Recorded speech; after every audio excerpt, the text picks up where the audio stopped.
Bem-vindos, eu sou Luiz Castelo e neste vídeo iniciaremos o assunto circuitos elétricos. Pessoal, o que é circuito elétrico? Circuito elétrico é qualquer circuito formado por uma fonte de alimentação capaz de fornecer uma certa energia e esta energia tem que ser consumida em outra parte do circuito. Se eu tenho algo que me fornece energia e algo que me consome esta energia, eu tenho um circuito elétrico. Ele pode ser extremamente simples, como por exemplo, tenho uma bateria e uma resistência e mais nada, isso já é um circuito elétrico, ou ele pode ser um circuito bem complexo, formado por diversos elementos, tais como os capacitores, resistores, indutores, transistores, diodos, o que for preciso colocar em um circuito. Todo esse circuito, por mais complexo que seja, vai ter uma fonte que vai fornecer energia para alimentar os demais dispositivos do meu circuito. Ou seja, se eu tenho um circuito, para que ele funcione, tem que haver passagem de corrente elétrica. E, para que passe corrente elétrica, eu tenho que organizar os portadores de carga. Eu tenho que fazer com que os portadores de carga, prótons ou elétrons, desloquem-se preferencialmente para um dos lados desse meu circuito. Quem faz isso é a fonte de tensão, o que a gente representou aqui por este símbolo. Esta fonte de tensão é capaz de gerar uma certa quantidade de energia, que historicamente a gente chama de força eletromotriz, por esta letra epsilon aqui, e que, quando ela está fora do meu circuito, quando o meu circuito não está fechado, que é a grande diferença nessas duas figuras aqui, não tem nada para ser alimentado por esta fonte externa aqui, ela simplesmente tem uma energia potencial elétrica, que eu chamei de U, guardada dentro daquela fonte. A partir do momento que eu fecho esse circuito e quero alimentar outros dispositivos com a energia que essa fonte é capaz de gerar, eu tenho um ordenamento dos portadores de carga, que aqui eu escolhi no sentido horário. Notem que a seta da corrente elétrica está no sentido horário. Isso ficou ao meu critério, eu escolhi que fosse neste sentido. E que, pela figura que eu tenho aqui, o que está acontecendo é que quem está em movimento são os portadores de cargas positivos, que também foi uma escolha minha. Repara, o lado maior aqui da fonte é o lado positivo. Para que algo se movimente para longe dela, tem que ser cargas positivas. Positivo repele positivo. Tudo bem? Então, aquele ali são exemplos, um exemplo de circuito elétrico e um exemplo de uma fonte que não está ligada a nada. Nesta fonte aqui, a gente vai reparar o seguinte: o que vai estar acontecendo lá dentro de um circuito elétrico? O que vai ser essa força eletromotriz ou a energia produzida por esta bateria aqui, por essa fonte? Vamos tentar entender o que está acontecendo aqui neste circuito aqui. Olha aqui.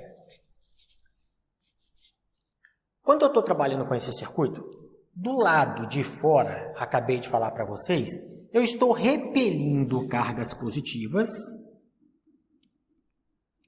a partir dessa placa que era positiva e estou fazendo ela se movimentar, então, no sentido horário. Ela é repelida pela positiva e atraída, então, pela negativa. Então, essa é a primeira coisa que a gente sabe que está acontecendo nesse circuito elétrico. Depois a gente vai ver o que acontece aqui. Vamos preocupar com o ordenamento, como foi gerada a corrente aqui, e quem vai ser a definição, então, desta força eletromotriz aqui. Gente, para que isso aconteça, eu preciso realizar trabalho sobre esta carga elétrica que a gente vai chamar de Q aqui. Nota que aqui dentro, vou deixar mais espaçado aqui,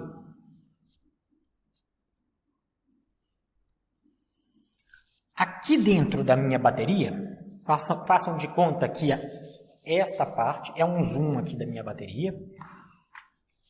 O que eu tenho é que quando a carga está aqui no meio, em qualquer posição aqui no meio, ela está se movimentando contra aquilo que seria natural. Por quê? Porque esta carga é positiva, a gente já viu que ela é positiva, mas aqui dentro essa carga tem que sair do lado negativo e chegar no lado positivo da bateria. Logo aqui dentro tem que ter energia suficiente, e não vai ser só a questão de repelir ou atrair, mas eu tenho que ter uma energia suficiente para que esses prótons consigam se movimentar nesta região aqui. Logo, senhores, eu sei que deste lado eu tenho uma área com uma energia potencial elétrica pequena e este lado eu tenho uma área com a energia potencial elétrica grande. Por isso que a gente chama de positivo e negativo. Na verdade, eu tenho uma variação de energia acontecendo aqui dentro de forma a propiciar o movimento não natural do próton ou do elétron aqui nesta região. Então, é isso que está acontecendo. E este trabalho, a gente já sabe que energia e trabalho é a mesma coisa, dependendo, a gente no máximo vai ter um sinal trocado, a gente já sabe que em módulo, trabalho e variação de energia é a mesma coisa. Este trabalho realizado sobre esta carga, que nota que eu tenho que realizar trabalho para tirar ela daqui e jogar ela para cá, é chamado de força eletromotriz. A definição matemática de força eletromotriz é então dada por força eletromotriz, é o trabalho dividido pela carga. É o trabalho necessário a ser feito sobre uma carga para que ela se desloque aqui dentro. Esta é a nossa definição matemática de força eletromotriz. Vamos dar continuidade aqui. Esta bateria, existem de dois tipos. Na verdade, existe só um tipo, mas nós estudamos dois tipos. A gente fala que esta bateria, esta fonte, ela pode ser ideal. O que é uma fonte ideal? Uma fonte ideal é uma fonte que simplesmente consegue entregar todo o trabalho para movimentar essas cargas aqui dentro. O trabalho que ela realiza é destinado para a movimentação da carga. O que eu quero dizer com isso? Vamos trocar em miúdos aqui. Não existe aquecimento numa bateria ideal, porque a única coisa que ela faz é movimentar as cargas, ela não provoca nenhum aquecimento. A gente sabe que isso não existe, mas a gente estuda, a princípio a gente começa a falar sobre força eletromotriz, baterias, fontes, de forma que ela fosse ideal. O que acontece então numa fonte ideal? Toda a força eletromotriz dela é a própria diferença de potencial que eu gero entre esses dois terminais aqui. Entre os terminais A e B, entre os terminais A e B, aqui. O que eu entrego para o meu circuito é aquilo que ela produz. Ela produz quanto? Epsilon. Quanto que eu consigo entregar para o circuito?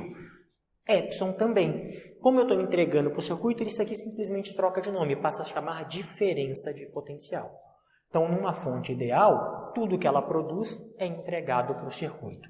Se essa fonte fosse real,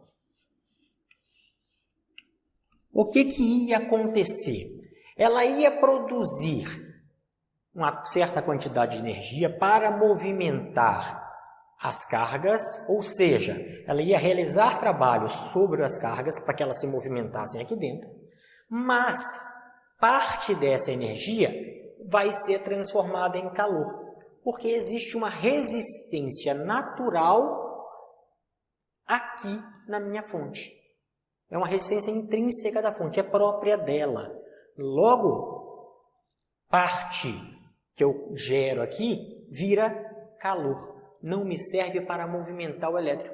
Não me serve para movimentar o próton. Ou seja, ela não consegue entregar toda a energia que ela produziu para uma finalidade útil que seria a diferença de potencial para colocar o circuito para funcionar. O que a gente tem então numa fonte real é que a diferença de potencial que ela consegue entregar para o meu sistema, para o meu circuito, vai ser sempre menor do que a força eletromotriz que ela está produzindo. Justamente porque aqui dentro vai ter uma resistência a este movimento. Isso é a nossa grande diferença entre uma fonte ideal e uma fonte real. Essa não oferece resistência ao movimento. Eu entrego tudo que eu produzo. Essa aqui oferece resistência ao movimento. Uma parte então vai virar calor, vai aquecer, e a outra parte eu consigo entregar. A que eu entrego então vai ser menor que a que eu produzo. Sabendo disso, vamos aqui para a nossa equação e vamos fazer a coisa que eu acho extremamente importante aqui, vocês já sabem até o que é. Nós vamos ter que definir qual é a unidade da força eletromotriz aqui, desse epsilon. Pessoal, unidade vai ser a unidade de trabalho, que é o joule, dividido pela unidade de carga, que é o coulomb. Então, a unidade na qual a gente mede a força eletromotriz é o joule por coulomb. Mas joule por coulomb tem nome. O nome de joule por coulomb é volt. Tem que ter a mesma unidade, ó. Isso é igual a isso. Se é igual, tem que ter a mesma unidade. Já era para a gente saber na hora que eu coloquei isso. Qual que é a unidade de medir a força eletromotriz? Se ela é igual a DDP que eu entrego para o meu sistema, ela tem que ter a mesma unidade. Então, a unidade dela é o volt. Como é que a gente representa aqui uma bateria, uma fonte ideal e uma bateria e uma fonte real? A diferença é bem simples aqui. Vamos fazer o desenho só para quando vocês olharem um circuito desenhado, vocês saibam qual está trabalhando naquele momento. Olha aqui, quando eu desenho assim,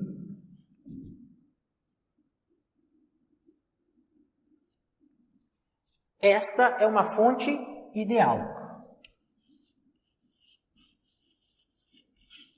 E quando eu desenho assim,